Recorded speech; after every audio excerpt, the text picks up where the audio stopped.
Bienvenue à tous. Je suis un peu malade aujourd'hui, excusez-moi. Il y a des jours comme ça où mon corps il n'a pas de force. Et j'ai la tête qui tourne.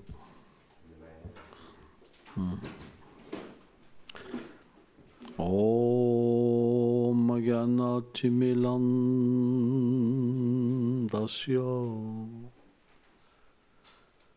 Gyanam Shalam Sharakaya Shakshur Miritam Jena Tasme Shigulave Namaha.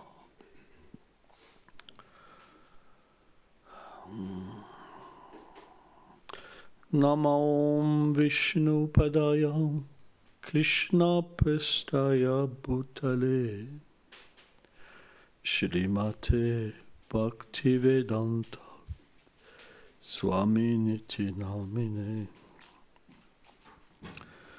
Namaste Sarasvati Deve Kauravani Prachaline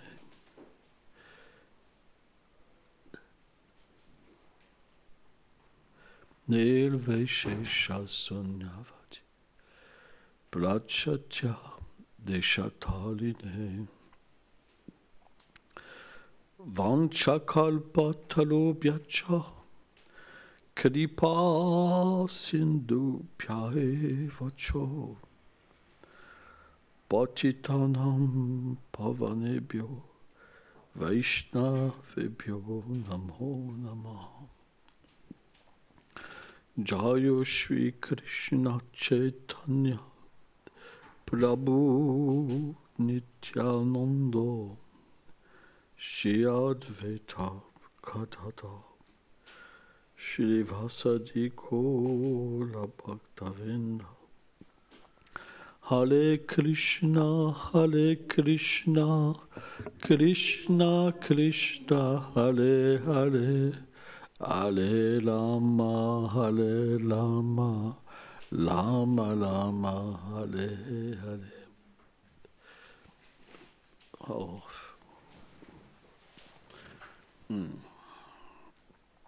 Aujourd'hui, c'est une grande fête à Vraj. Dans le Bhagavatam, c'est expliqué que Balaram lui-même, il demande à Krishna de ne pas aller dans les pâturages ce jour-là. Mais personne ne veut aller dans les pâturages.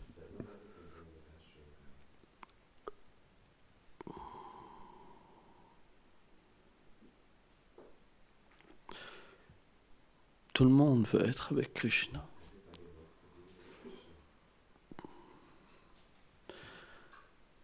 Vrishabhanu Maharaj, Kirtida, les frères de Vrishabhanu, ses épouses, la famille, Radhika, avec ses amis, ses servantes, tous viennent à Nandagram. Parce que le joyau de Vraj est apparu. La vie des habitants de Vraj est manifestée avec une beauté particulière. Krishna manifeste une beauté particulière. Tout comme il a fait lorsqu'il a soulevé la colline Govardhan. Il y a un grand secret. C'est que quand il a soulevé la colline Govardhan, il a offert à tous les Vrajbasis une beauté particulière.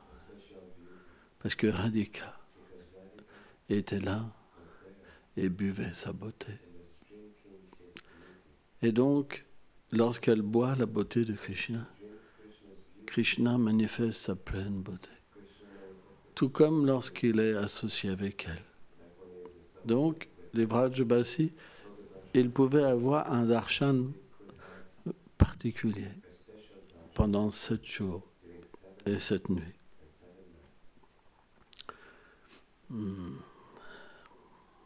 C'est ça la miséricorde de Krishna. Rien dans son monde est inférieur. Je lisais ça. Srila Vishwanath Thakur. Lorsque Krishna a loué la forêt de Vrindavan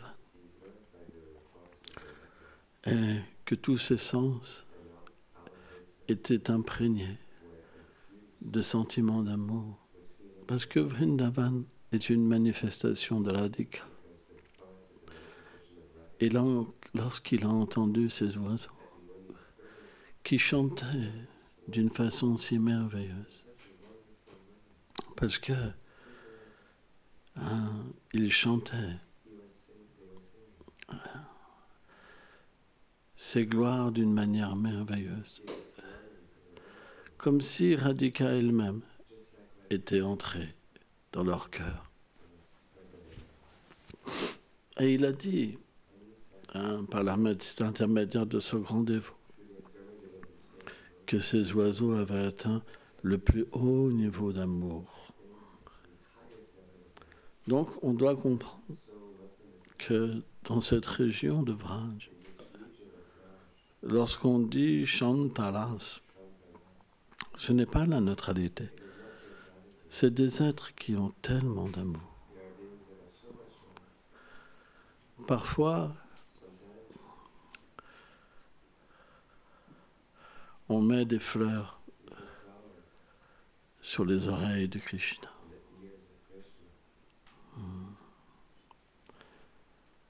Et des fleurs très belles qui manifestent son amour caché sur son visage. C'est pour vous dire à quel point elles sont qualifiées. Et alors, il les prend, il déverse tout son amour et il leur parle pour qu'il délivre un message à sa bien-aimée. Dans ce moment-là,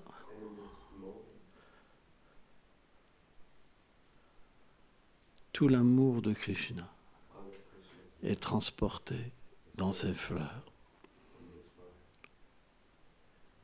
dans cette guirlande qu'il porte.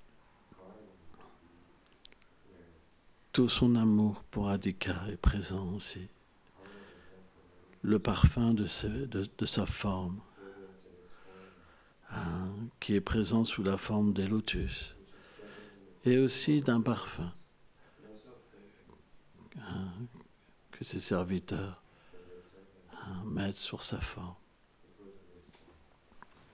Or, dans ces moments où Radhika, elle est dans une séparation extrême, à ce moment-là, ses servantes sont chargées d'amener ses présents. Et souvent, ça se passe quand elle est dans son jardin, entourée de ses amis. Elle est comme le joyau des joyaux, la beauté de la beauté, la douceur de la douceur, les qualités des qualités. Elle est une montagne de beauté. Elle rayonne comme une pleine lune d'amour dans le ciel bleu de Krishna, ou comme un soleil, ou comme des millions de soleils. Mais on préfère l'expression de la lune, parce que la lune crée une intimité particulière. Et ses amis, dans ce ciel d'amour qu'elle a pour Krishna, ils sont comme des étoiles qui brillent. Et chacune a une brillance particulière. Parce que comme elles sont des émanations de l'Adhika, elles personnifient des sentiments, des humeurs, des douceurs de Radhika.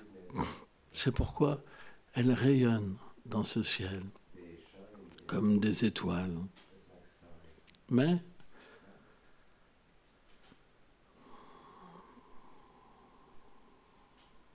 Radhika ne diminue jamais ses amis. Au contraire, elle veut toujours le meilleur pour eux. Donc, lorsque les petites servantes portent ces fleurs et ces guirlandes, Rupa les donne à Lalita. Et Lalita met cette guirlande sur le corps de Radhika et ses petites fleurs à ses oreilles. Et là, tout de suite, elle sort de sa condition de séparation. Elle sent Krishna, elle voit Krishna. Krishna est là et elle entend ces paroles d'amour qui sont déversées comme du nectar dans ses oreilles à travers ses messagères. Qui ne voudrait pas devenir une telle fleur? Juste un fou. Elles ont une telle position. Elles sont honorées par toutes les sakis, comme le cœur personnifié de Krishna. Quand ça arrive, ça brille. C'est vraiment particulier, c'est spécial. Tout le monde s'écarte pour que le cœur de Krishna soit apporté. C'est vraiment spécial. C'est pourquoi on devrait respecter Vraj en comprenant la position de tous les habitants de Vraj. Hier, on a parlé de Brahma. Et je suis resté bloqué sur Brahma. Parce que j'aime cette histoire. Parce que Madhurya Ras, c'est pas quelque chose qu'on peut parler en public. On peut parler un peu. Là, comme on a parlé. Mais un peu. Mais ce jour-là, à Vraj, personne ne veut partir. Tout le monde veut être avec Krishna. Même les vaches. Tout le monde. Qui voudrait partir? Tout le monde. C'est une grande fête. Pour tout le monde. Pour les oiseaux qui viennent, pour les animaux. Et même ceux qui ne se déplacent pas, la brise de Vraj, qui est très miséricordieuse, elle va collecter chaque parfum des arbres, des plantes, des messages. Et chacun peut offrir son cadeau pour l'anniversaire de Krishna. Et Krishna est conscient de chaque personne. Et il va les voir personnellement. Sous une forme subtile, mais ils ont tous le darshan intérieurement de cette beauté de Krishna. Et ils peuvent tout voir. Ça, c'est vrai. On ne devrait jamais penser qu'un habitant de Vraj, comme les arbres, ils ne peuvent pas voir. Par exemple, les gopis, à un moment, elles ont glorifié la beauté de Krishna lorsqu'il revenait de la forêt. De quelle manière les vaches, elles soulevaient la poussière de Vraj qui s'élevait dans le ciel. C'était une arrivée tellement merveilleuse. et le sol tremblait. Et ce tremblement, il apporte tellement d'émotions aux habitants de Vraj.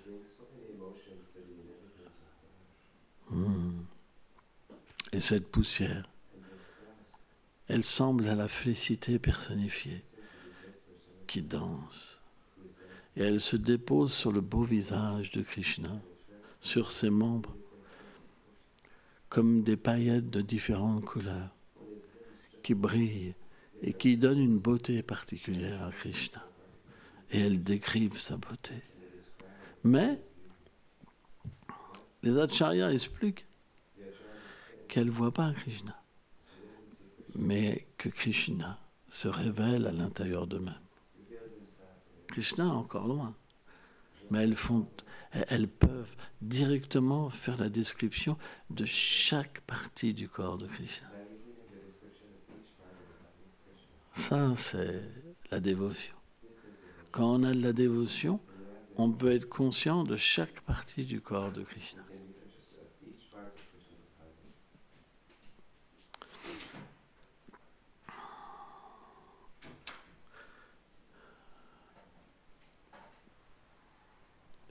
Un poète, Vrajbasi, explique la position d'un grain de sable au bord de la Yamuna. Juste un grain de sable. Il a la capacité de capturer le son de la flûte de Krishna. Et dans le son de la flûte de Krishna, qu'est-ce qu'il y a? Tout l'amour que Krishna a pour Radhika. En fait, dans le jardin de cœur de Krishna, il y a une princesse qui s'appelle Radhika et qui vit dans son cœur et qui le contrôle par son amour, par sa danse. Un grain de sable, il peut capturer ça. Qui voudrait pas être un grain de sable à Vraj? Parce qu'en fait, les êtres, ils ne se rendent pas compte que c'est Vraj. C'est pourquoi ils pensent qu'un état est inférieur à un autre. Mais il n'y a pas d'inégalité à Vraj.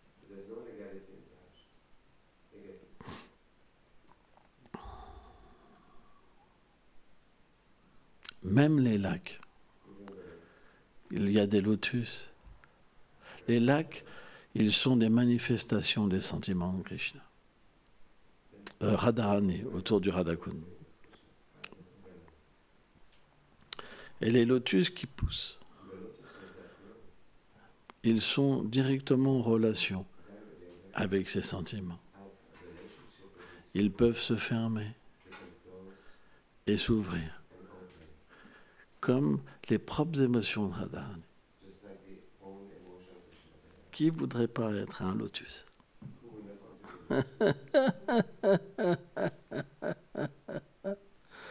C'est tellement élevé.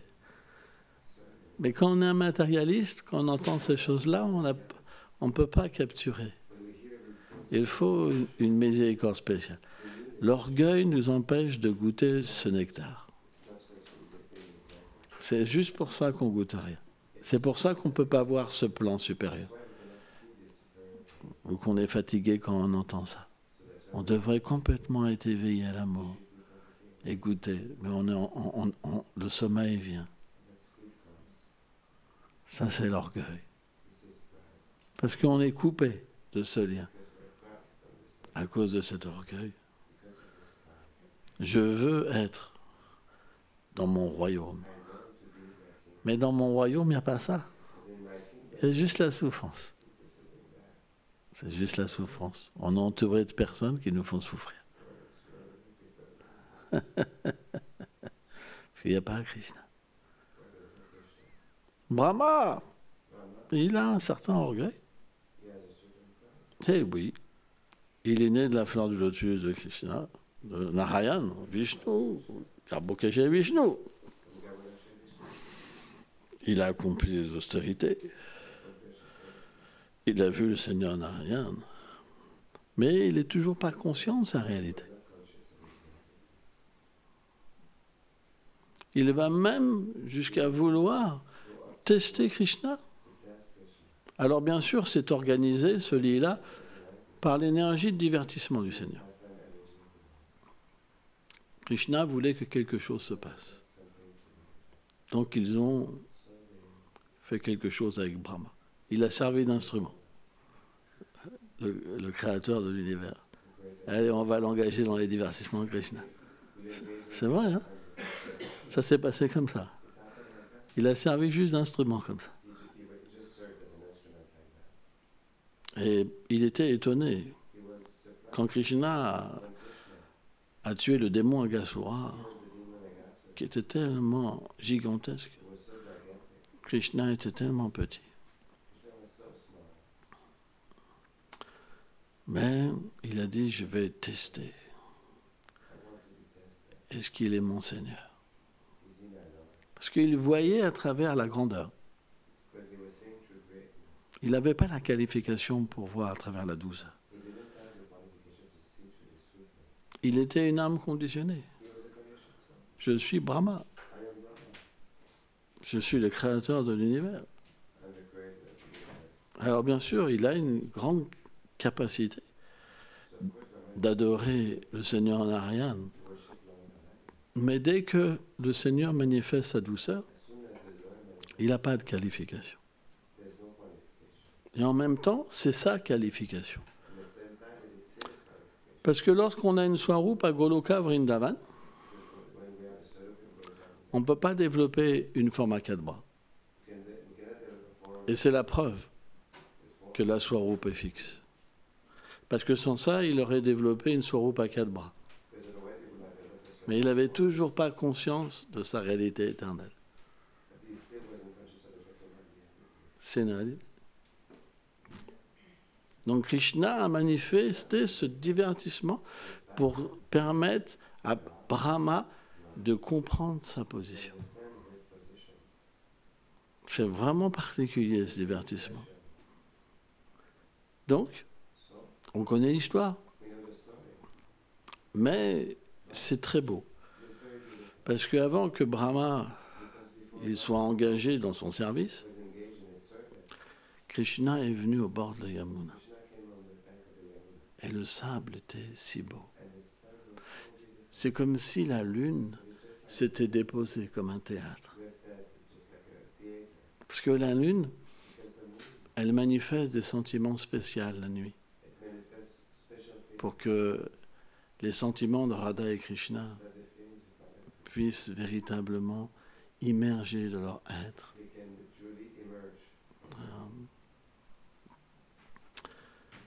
Comme lorsqu'ils font la danse rasa. C'est comme un projecteur de leur amour, en fait. Elle se nourrit de leur amour et elle remet ses rayons d'amour, comme ça. Et ça crée un uddipan dans le cœur de Radha et Krishna. Donc il n'y a pas simplement le son d'Alfit, mais elle capture aussi les rayons de la lune. En fait, les Vrajabasi, ils ont des capacités d'amour sans limite. Parce qu'ils sont dans le monde de Krishna.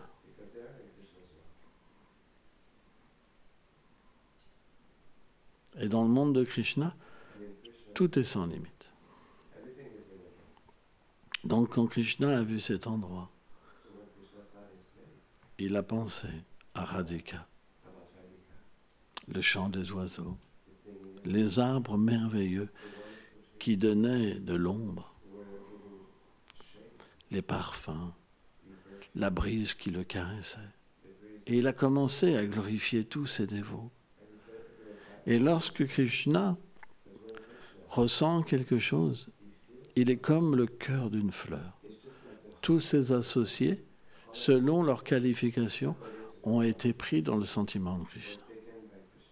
Alors bien sûr, les Priyanamasaka, qui sont en connexion avec le Madhurya Ras, ils pouvaient voir de quelle manière Krishna expérimentait ses sentiments d'amour pour Radhika. Et là, Krishna a dit, C'est un endroit si merveilleux. Et il est parfait pour que nous puissions pique-niquer. Et les pâtres, ils ont tous un baluchon. Ça fait partie du rasa. Dans le saké Haras, ils aiment pique-niquer avec Krishna. C'est un grand moment de partage et d'amour. Alors bien sûr, d'autres sakis apportent à manger dans certains moments. Parce que Yashoda aussi, elle apporte de grands festins. Mais à ce moment-là, les pâtres voulaient partager leur cœur avec Krishna.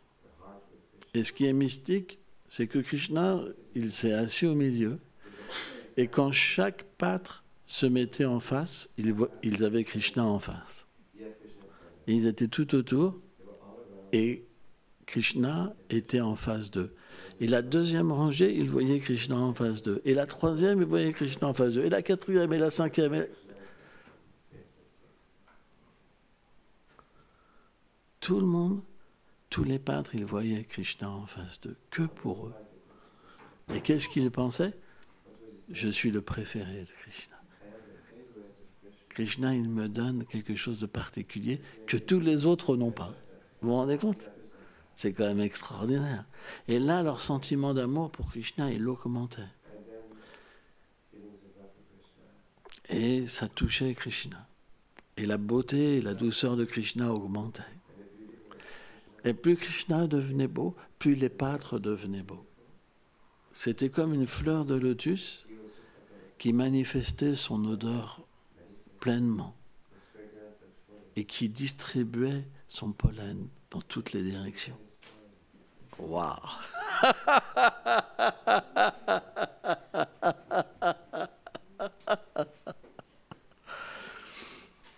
Alors chacun des pâtres, ils ont fait une assiette. Certains avec un pétale de lotus, donc on peut imaginer la grandeur des lotus qu'il peut avoir. Certains, ils mangeaient sur des pierres. Bref, chacun selon son humeur et de la façon qu'il aimait Krishna, il a imaginé un support pour mettre la nourriture. Et chacun ont placé leur nourriture d'une façon si belle. Parce qu'il y a l'amour. C'est très important, il y a l'amour. Par exemple, quand vous êtes dans un restaurant super riche, c'est bien présenté. Comment on peut imaginer de quelle manière les sakas, ils ont présenté leur nourriture en sachant qu'ils allaient la faire goûter à Krishna? On ne peut pas imaginer tout ça. Tout cet amour, tout cet art, toute cette harmonie qui se manifeste. C'est quelque chose d'inimaginable. Et alors, ils ont commencé à manger. Et cette nourriture, elle est préparée par les mères. Et les mères, elles ont juste de l'amour pour Krishna. Tellement d'amour pour Krishna. Elles capturent Krishna, elles cuisinent. Et elles pensent, si je pouvais nourrir Krishna. Et leurs amis, ils ont tellement une relation intime avec Krishna que lorsqu'ils voient cette belle préparation, ils se disent, est-ce qu'elle a vraiment un goût spécial pour que je puisse l'offrir à Krishna? Ils mangent, pas tout le temps, mais ils peuvent manger avant Krishna. Il dit, oh, Kana, c'est tellement merveilleux. Ils sont tellement pris d'extase qu'ils lui tendent la nourriture et le mettent dans la bouche. Comme ça. Goûte, s'il te plaît. Et Krishna, il ressent plus de plaisir à manger la nourriture qui a été touchée par la bouche de son dévot et qui a été préparée par ses mères que des oblations, en fait, dans le feu de sacrifice. Et Krishna, il peut goûter les deux sentiments. Le sentiment des mères et l'amour des sakas. Et au même moment, les mères, elles peuvent ressentir comment Krishna il goûte leur cœur. Elles peuvent directement ressentir. Personne n'oublie Vraj. C'est tellement beau. Et Brahma, il est là avec son intelligence matérielle. Il ne peut pas comprendre. Krishna a la nourriture dans la main, c'est expliqué. Du riz au yaourt, avec des condiments entre les doigts. Et il mange les restes de ses amis. Et quand Brahma il voit ça, il se dit, mais c'est pas possible, ça ne peut pas être mon Seigneur Narayan. Je vais le tester. Donc, par l'arrangement de l'énergie de divertissement, les vaches, elles sont gourmandes. Mais ne pensez pas qu'elles sont gourmandes par eux-mêmes. Parce que la terre de Vraj, c'est une terre de sentiments. Elle capture les empreintes de pieds de Radhika, les empreintes de pieds de Krishna. Et elle manifeste en fait toute cette herbe comme son amour qu'elle porte à Krishna. Donc, cette herbe, elle n'a pas un goût matériel. Elle est du préma pur. Les vaches, elles mangent, elles expérimentent Krishna. Et elles sont très gourmandes du goût. Très gourmandes. Ça ne peut pas être autrement, en vrai. Et elles s'égarent. Elles se perdent dans cette extase. C'est pas qu'elles sont des vaches dans l'ignorance et elles broutent sans savoir pourquoi. Non, c'est des grands Vaishnavas, des mères de Krishna, très élevées dans la bhakti. Elles sont absorbées en Krishna. Et à un moment, les pâtres, ils s'inquiètent. Mais c'est le moment de manger. Krishna n'a pas envie que ses amis soient dérangés. C'est un moment de bonheur particulier, d'union particulière. Et Krishna va délaisser son propre bonheur en disant « Restez, finissez votre pique-nique, je vais aller ramener les vaches. » Et quand Krishna va, il ne trouve pas les vaches. Et il est étonné. Il cherche partout. Il a fait... Parce que Vraj, c'est comme ça. En un peu d'instants, on peut faire des kilomètres. La terre de Vraj est comme un lotus. Ça peut s'écarter ou se rapprocher très rapidement. Il a cherché partout. Dans les montagnes, dans les vallées.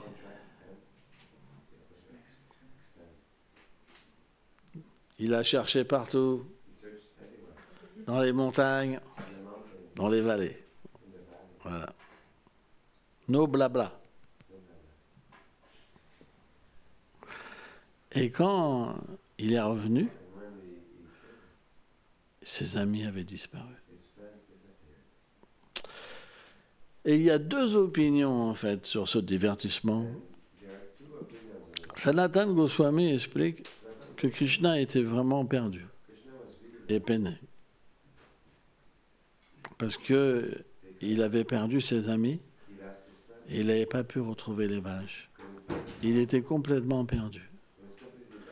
Mais Srila Vishveshwara Thakur a expliqué que dès le début, Krishna était au courant. Que Brahma voulait le tester.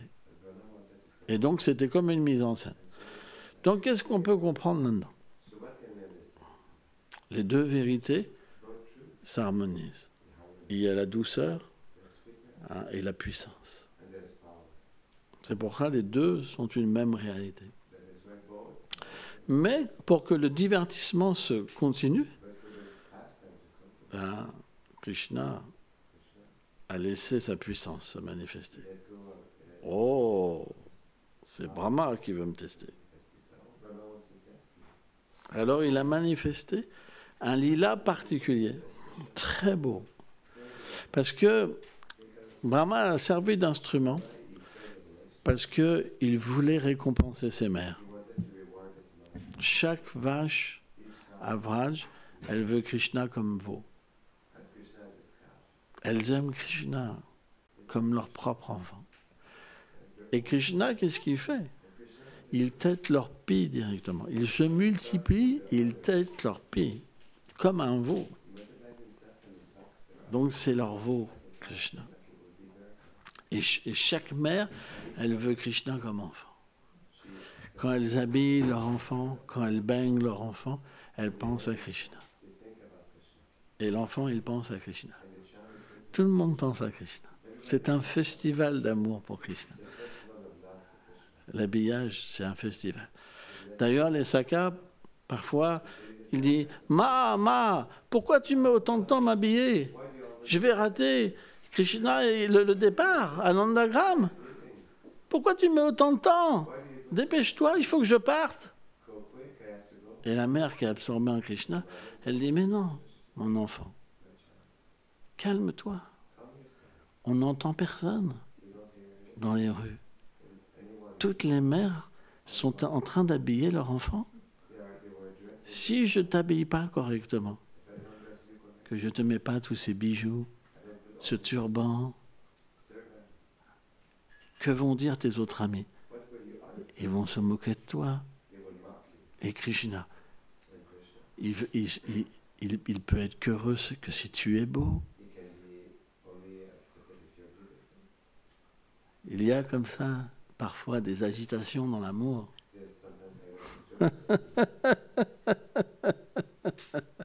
Les mères sont tellement douces. Elles sont le préma personnifié. Elles ont une beauté merveilleuse. Et les enfants sont tellement beaux. Les habitants de Vraj, ils ont des parfums qui sont extraordinaires. Des douceurs extraordinaires. Ils goûtent des émotions entre eux qui est incalculable et qui se multiplient tout le temps. En fait, le temps, dans ces moments-là, comme il s'arrête, parce que ça serait trop court. Donc il y a une conception de temps, et en même temps, le lila doit véritablement se poser. Donc, Krishna, il désirait combler leurs désirs. Donc il a pris la forme de tous les sakas. Il y a des millions, je ne dis pas même des milliards de sakas. Et des vaches encore plus. C'est comme illimité. Il a pris chacune de ces formes, avec le parfum, les attitudes, les qualités, le langage, tout. Il n'y avait aucune différence. Et l'amour que chacun avait pour Krishna. Et pendant une année, parce que Brahma avait subtilisé les vaches et les pâtres, mais c'était des formes maya. Parce que Brahma n'a pas le pouvoir d'agir sur le divertissement de Krishna. Les acharyas prennent l'exemple de Ravan avec Sita. Ravan n'avait pas le pouvoir de capturer la vraie Sita. Et bien, de la même manière, Brahma n'a pas eu ce pouvoir. C'était des formes maya.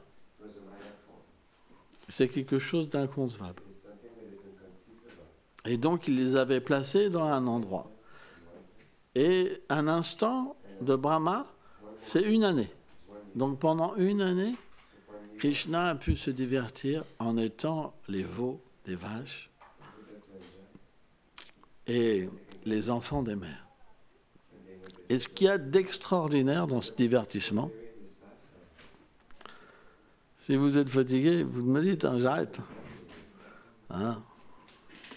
Ce qu'il y a d'extraordinaire dans ce divertissement, c'est qu'au début,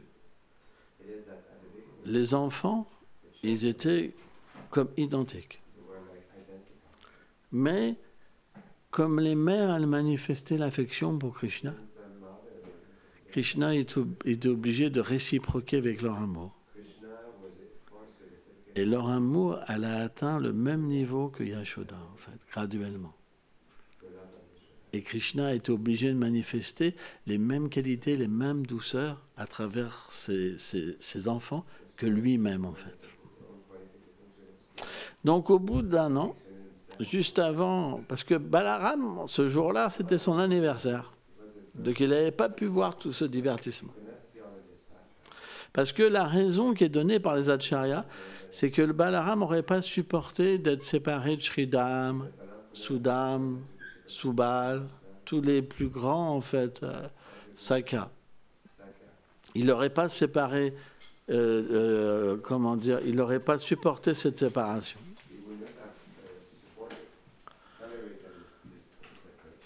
Donc, il a fait ce divertissement le jour où Balaram ne serait pas là. Et après, il a recouvert Balaram d'une illusion spirituelle. C'est fort quand même. Les acharyas disent qu'il a mis 4 voiles sur Balaram. Pour que pendant 1 an, Balaram, il joue avec Sridham qui était Krishna. Il a rien vu.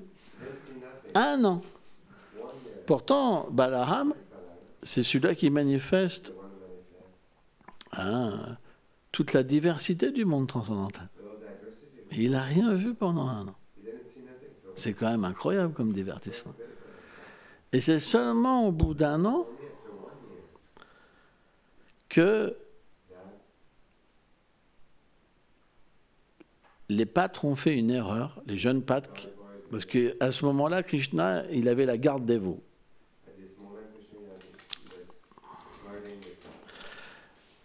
Et les pâtres aînés avaient la garde des vaches. Et on ne rapproche pas les veaux et les vaches. Parce que sans ça, les veaux vont aller vers leur mère pour téter leur pays. Mais quand les mères, elles ont vu leur veau qui était Krishna, elles sont devenues emportées par l'amour. C'est expliqué qu'elles ont descendu une colline accidentée, avec les pattes en avant, comme ça. La queue dressée, la tête, comme ça. Même pas comme ça, comme ça.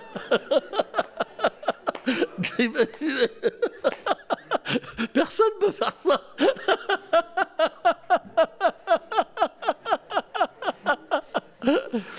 Et les pâtres aînés, ils ont essayé de leur tenir, impossible. Ils étaient frustrés, ils sont descendus en bas avec mal, et dès qu'ils ont vu leur enfant, ils ont été pris d'affection, ils ont tout oublié, ils ont commencé à les embrasser, à déverser des larmes, à sentir leurs cheveux. Et là, Balaram, il a vu ça.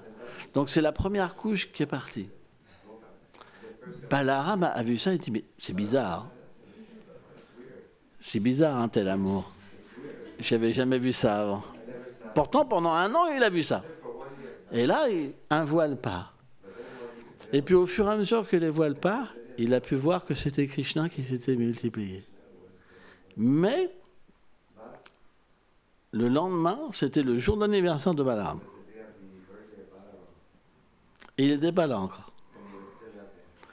Et à ce moment-là, c'est le jour où Brahma est revenu. Et qu'est-ce qu'il voit? Il y a les vaches, les veaux, il y a les pâtres. Mais je viens de les subtiliser. Donc il va, par son pouvoir mystique, ils sont toujours présents. Et ils sont à cet endroit, à la fois.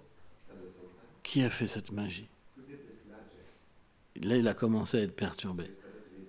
Est-ce que c'est Krishna qui a fait ça? Un demi-dieu? Qui a pu faire une telle chose? Je suis Brahma, le créateur. Et là, à ce moment-là, Krishna, pour lui enlever son orgueil, pour le rendre qualifié, parce que là, il pensait encore, je suis Brahma. De chaque pâtre, de chaque faux,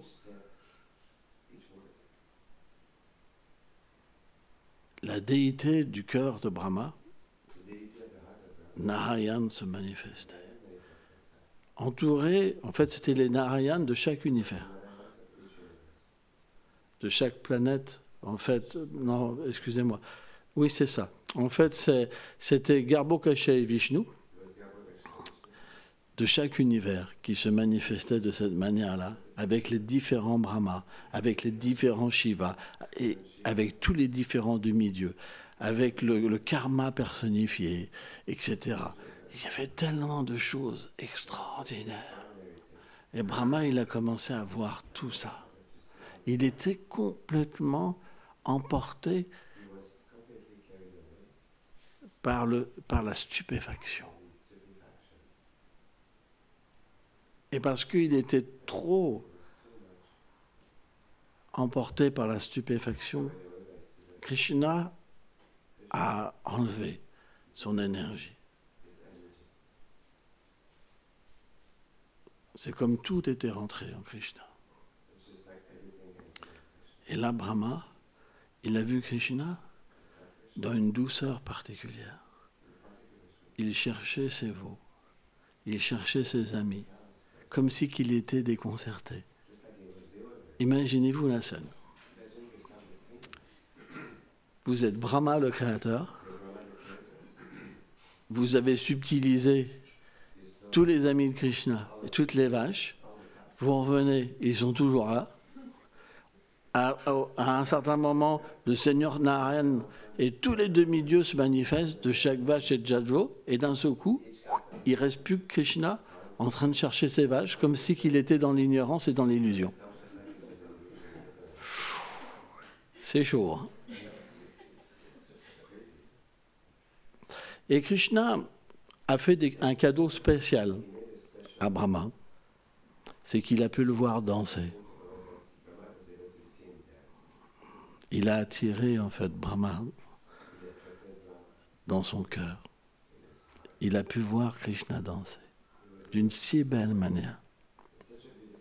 Les acharyas révèlent ça. Et à ce moment-là, Brahma est descendu de son signe et par humilité, il a touché le sol de Vraj. En fait, ce n'est pas par humilité. Les acharyas disent, il y a des propos qui disent qu'un deva ne touche jamais le sol. Parce que c'est une façon d'exister, quoi. Hein? Il ne touche pas le sol. Mais Vraj, ce n'est pas l'univers matériel. Toucher Vraj, c'est la plus haute bénédiction qu'on peut avoir. Donc il a complètement s'abandonné à Krishna, au monde de Krishna. Mais il y a eu une combinaison, parce que comme il a pu percevoir la danse de Krishna, la douceur de Krishna, une émotion qu'il ne connaissait pas s'est manifestée en lui. Et à ce moment-là, quand il était comme un bâton d'or sur le sol, il ne pouvait pas s'empêcher de se relever pour voir cette douceur. Et en même temps, il y avait la puissance qui le remettait par terre. Il était entre deux sentiments, le Seigneur et cette beauté. Et il tombait, il se relevait, il tombait, il pleurait. C'était interminable.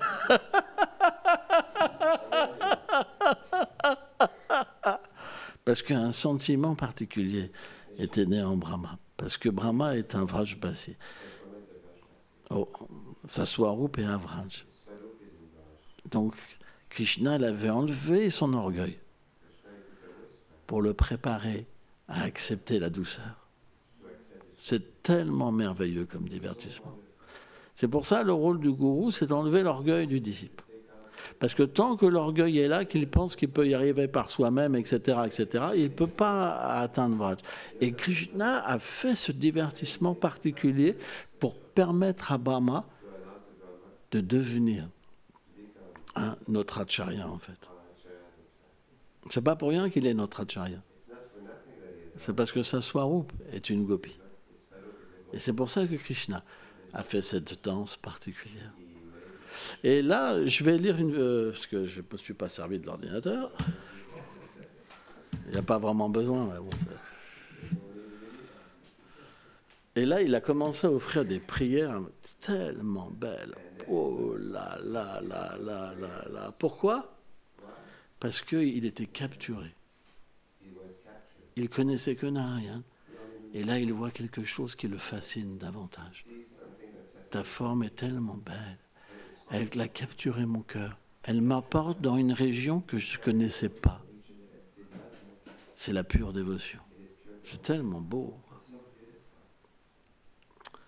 Donc ça, c'est dans le chapitre 14, les prières de Brahma.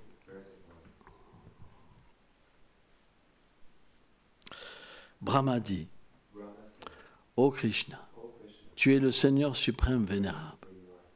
Pourtant, tu es l'éternel fils bien-aimé de Nanda. Vous comprenez ce mélange qui est là? Il ne peut pas, parce qu'il a cette condition d'adorer Narayan, mais pourtant, tu es le fils éternel de Nanda. Il y a ce sentiment qui se manifeste. C'est très beau, quoi. Ça commence à sortir de lui. C'est comme un bhakta qui, au début, doit adorer le Seigneur suprême pour se purifier, parce que s'il n'a pas cette attitude, il n'aura pas cette base. Ce sera un sahaja. Mais là, Brahma est prêt. Comme un disciple qui est prêt, il commence à voir la douceur. Tu es le Seigneur suprême, mais tu es le fils de Nanda. Tu es tellement doux. Tu m'attires. Donc il commence à désirer une relation avec Krishna. C'est tellement beau. Ah ah ah! Jayo! Jai Shri Krishna Janmastami ki Jayo! Ah, c'est ça l'apparition du Seigneur. On devrait avoir ce darshan ce jour-là pour que notre dévotion commence, comme Brahma. J'offre mes humbles hommages à tes pieds de lotus afin de t'atteindre. C'est parti. Je veux t'atteindre. Je t'aime. Ma relation, elle est avec toi.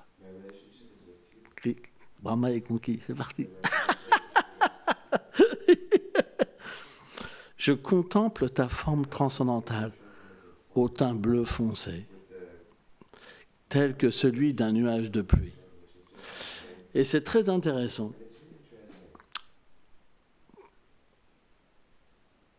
Parce qu'un des noms à Vraj que les Gopris prennent, c'est Mukunda, ou Shyam. Celui qui a un teint sombre comme un nuage de pluie. Pourquoi Mukunda? Parce que lorsqu'elle souffre, Krishna apparaît comme un nuage qui déverse une pluie de nectar sur le feu de leur séparation. Et là, Brahma, il le voit de cette manière-là, comme un nuage de nectar qui est venu le libérer de l'ignorance, en fait. C'est très beau, quoi. Au teint bleu foncé, tel celui d'un nuage de pluie. Il est fasciné, quoi. Et c'est bon.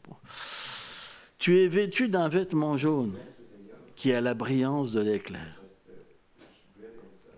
Donc il fait une comparaison avec son Seigneur Narayan. Parce que tu es habillé un peu similairement.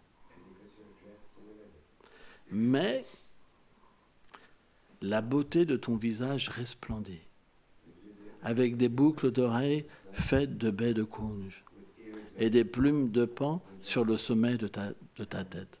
Donc là, il glorifie Krishna comme ayant une beauté supérieure.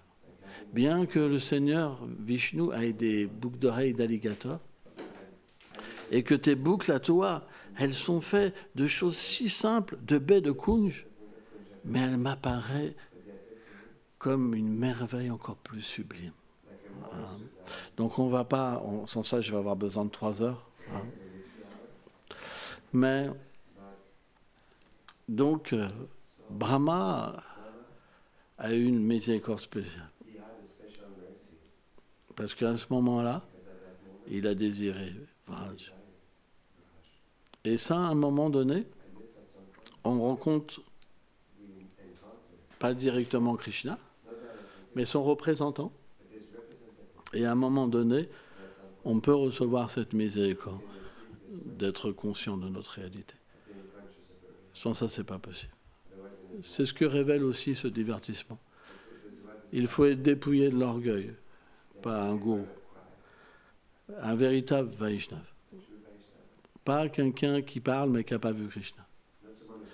Le premier niveau d'un gourou, c'est qu'il devrait au moins avoir eu le darshan dans sa swarup de Krishna. C'est le minimum. Sans ça, tout ce qu'il dit, il ne sait pas de quoi il parle. Krishna dit, Tadvedi paripasana paripasana.